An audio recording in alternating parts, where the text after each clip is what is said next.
아브라함이 100세의 아들 이삭을 낳았습니다. 근데 그 이삭이 자라서 젖을 떼게 되었습니다. 이 당시에 젖을 떼었다고 하는 것은 아기에서 독립된 인간으로 됐다는 것을 말합니다. 그래서 아브라함은 이삭이 젖을 떼는 것이 너무 기뻐서 그를 위하여 아내 사라와 함께 큰 잔치를 열었습니다. 그런데 이 사라는 원래 자식을 낳지 못하는 여인이었습니다. 나이가 많아서 자식을 낳지 못하는 여인이었습니다. 그래서 자식을 얻기 위해서 자신의 여종인 하갈이라고 하는 여인을 아브라함과 동침하게 합니다. 그로 인해서 하갈이 아들을 낳았는데 그 아들 이름이 이스마엘입니다. 그런데 이렇게 이삭이 젖을 떼서 잔치를 벌이는 이때에 그 이스마엘이 그 이삭을 놀립니다. 여러분, 이스마엘은 아브라함이 86세에 낳은 아들입니다. 이삭은 100세에 낳은 아들입니다. 그러면 이스마엘이 이삭보다 14살이 많습니다. 때문에 이삭은 이스마엘이 놀릴 때 힘없이 그냥 그 놀림을 당할 수밖에 없는 상황이었습니다. 그럼 여러분, 이스마엘은 왜 이삭을 놀릴까요? 자신의 동생인데 왜 이삭을 놀렸을까요? 그것은 이삭에게 질투를 느꼈기 때문에 그렇습니다. 이스마엘은 이삭이 태어나기 전에 아브라함에게 많은 사랑을 받았겠죠. 그런데 이삭이 태어나자 자신이 받았던 사랑을 이삭에게 빼앗기고 말았습니다. 그로 인해서 이스마엘은 질투를 느껴서 이삭을 놀린 것입니다. 그런데 이 잔칫날 이스마엘이 이삭을 놀리는 것을 사라가 보게 됩니다.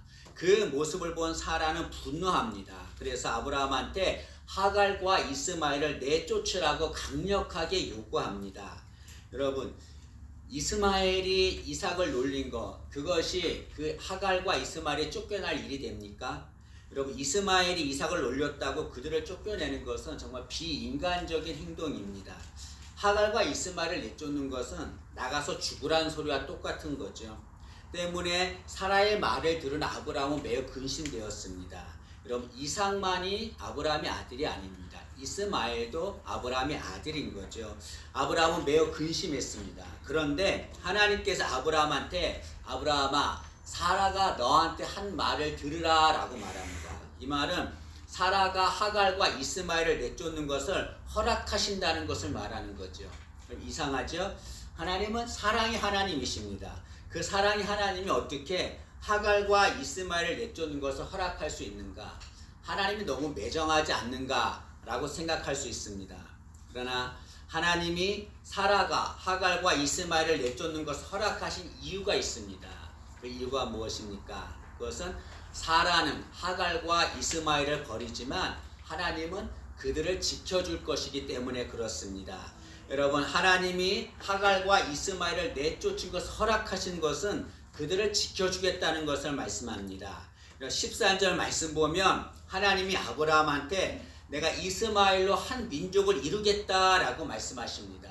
이 말이 무슨 말입니까? 이스마엘은 절대로 나가서 죽지 않아. 내가 그들을 지켜줄 거야 라고 하는 그런 말씀이죠. 하나님이 하갈과 이스마엘을 지켜주겠다는 것을 말씀하고 있습니다. 여러분, 지금 하갈과 이스마엘은 사라에게 버림받았습니다. 사라에게 버림받았지만 하나님은 그들을 버리지 않습니다. 토사구팽이라고 하는 말이 있습니다. 무슨 뜻입니까? 사냥을 다 끝내면 그 사냥개가 필요 없게 되자 그 사냥개를 삶아 먹는다는 말입니다. 이것은 필요할 때는 사용하다가 필요 없을 때는 버린다는 말이죠. 지금 하갈과 이스마엘은 토사구팽을 당한 것입니다. 이제 필요 없으니까 그들을 버린 거죠. 여러분, 세상이 그렇습니다. 세상은 필요할 때는 우리를 사용합니다. 그러나 필요가 없으면 가차없이 버립니다. 그러나 세상은 우리를 버리지만 하나님은 우리를 절대로 버리지 않습니다. 다윗이 그 아들 솔로몬에게 유언과 같은 말을 합니다. 근데 확신 있게 말을 합니다. 역대상 28장 20절입니다. 여호와 하나님, 나의 하나님이 너와 함께 계시사 내게서 떠나지 아니하시고 너를 버리지 아니하시리라. 다윗은 그 아들 솔로몬에게 확신 있게 하나님이 너를 떠나지 않고 너를 버리지 않을 것이다 라고 말씀합니다. 여러분 다윗은 어떤 자였습니까? 다윗은 하나님이 함께한 자였습니다. 그러나 다윗은 많은 사람들에게 버림받는 어려움을 당했습니다. 특히 사울에게 버림을 당했지요. 그러나 다윗은 사람들에게 버림을 받았지만 그는 이스라엘의 왕이 될 수 있었습니다. 어떻게 사람들에게 버림을 당한 다윗이 이스라엘의 왕이 될 수 있었습니까? 그것은 사람은 다윗을 버렸지만 하나님은 다윗을 버리지 않으셨기 때문에 그렇습니다. 다윗은 살아가면서 하나님이 자신을 버리지 않는다는 체험을 하며 살았습니다. 그리고 하나님이 나와 함께 하신다는 확신을 갖게 됐죠. 그 확신을 그 아들 솔로몬에게 얘기하는 거죠. 하나님이 나와 함께 하셔서 나를 절대로 버리지 않으셨어. 그 하나님이 너와 함께 하셔서 너를 버리지 않을 것이다 라고 확신 있게 말하고 있습니다. 여러분 인생 살아가면서 간혹 누군가에게 버림을 당할 때가 있습니다. 그로 인해서 절망할 때가 있죠. 사람에게 상처를 받아서 절망할 때가 있습니다. 그러나 여러분 사람에게 버림을 당했다고 사람에게 상처를 당했다고 절망할 필요가 없습니다. 어차피 인간은 우리를 버립니다. 그러나 인간은 우리를 버려도 하나님은 우리를 절대로 버리지 않습니다. 때문에 그 하나님 바라보고 절망하지 않은 우리 되기를 진심으로 소망합니다. 오늘 14절에 보면 아브라함은 아침 일찍 일어납니다. 그리고 하갈과 이스마엘에게 떡과 물 한 가죽을 부대를 주고 그들을 내쫓습니다.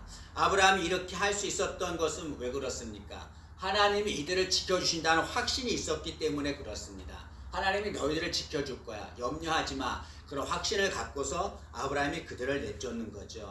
여러분 하나님은 절대로 우리를 버리지 않습니다. 그 확신을 갖는 우리 되기를 간절히 소망합니다. 여러분 하나님께서 하갈과 이스마엘을 지켜줄 것이라고 약속했습니다. 그런데 쫓겨난 하갈과 이스마엘은 어떻게 하고 있습니까?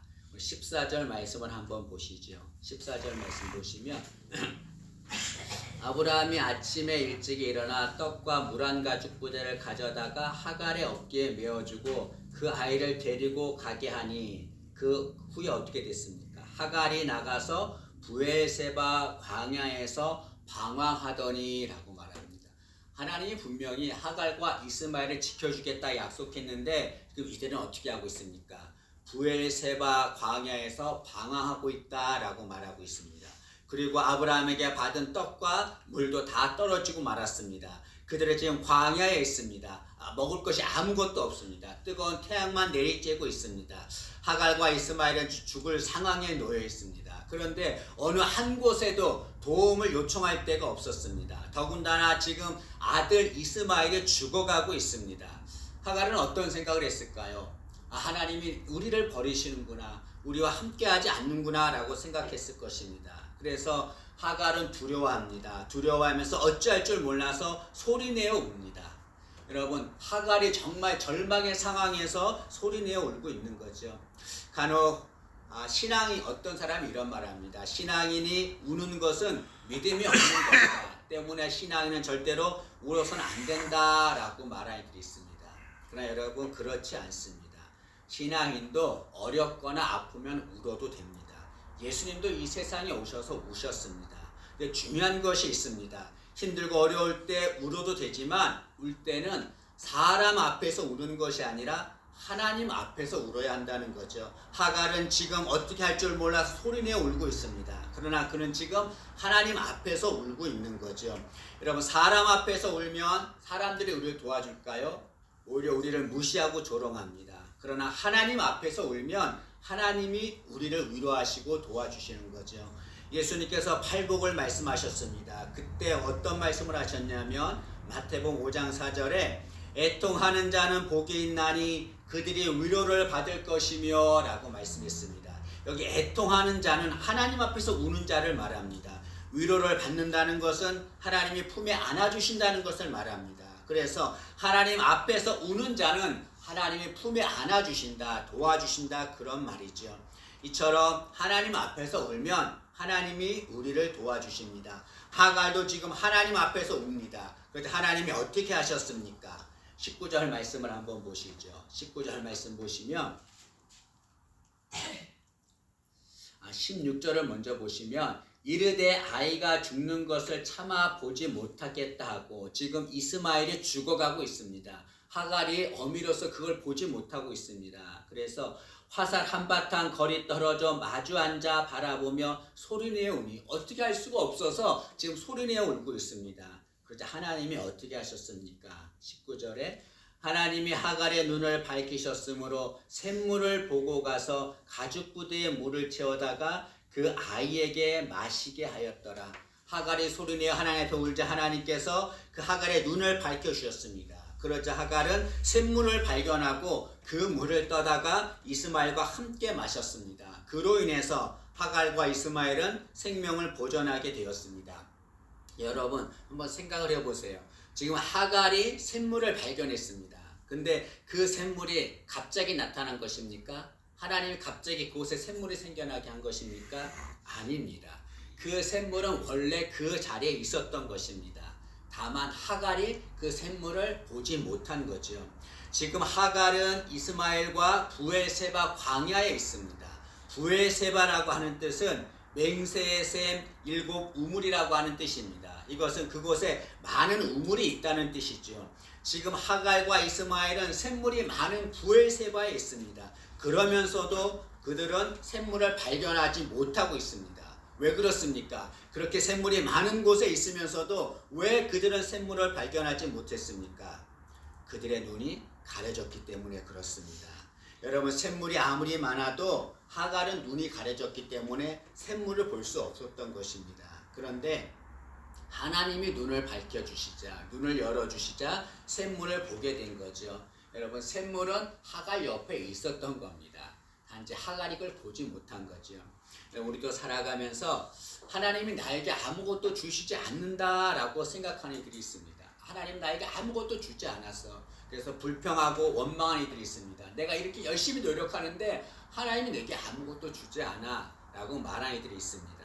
그러나 그렇지 않습니다. 하나님은 우리에게 필요한 모든 것들을 다 주셨습니다. 단지 우리의 눈이 가려져서 하나님 주신 것을 보지 못할 뿐입니다. 우리의 눈이 열려야 합니다. 우리 눈이 밝혀져야 합니다. 하나님이 우리의 눈을 밝혀주시면 하나님이 우리에게 주신 것들을 볼 수 있게 되는 거죠. 여러분 기도할 때 하나님 앞에 기도하십시오. 하나님 나의 가려진 눈을 열어주옵소서. 나의 눈을 밝혀주옵소서. 그래서 하나님이 주신 것을 볼 수 있게 해주옵소서. 기도하는 우리 되기를 간절히 소망합니다.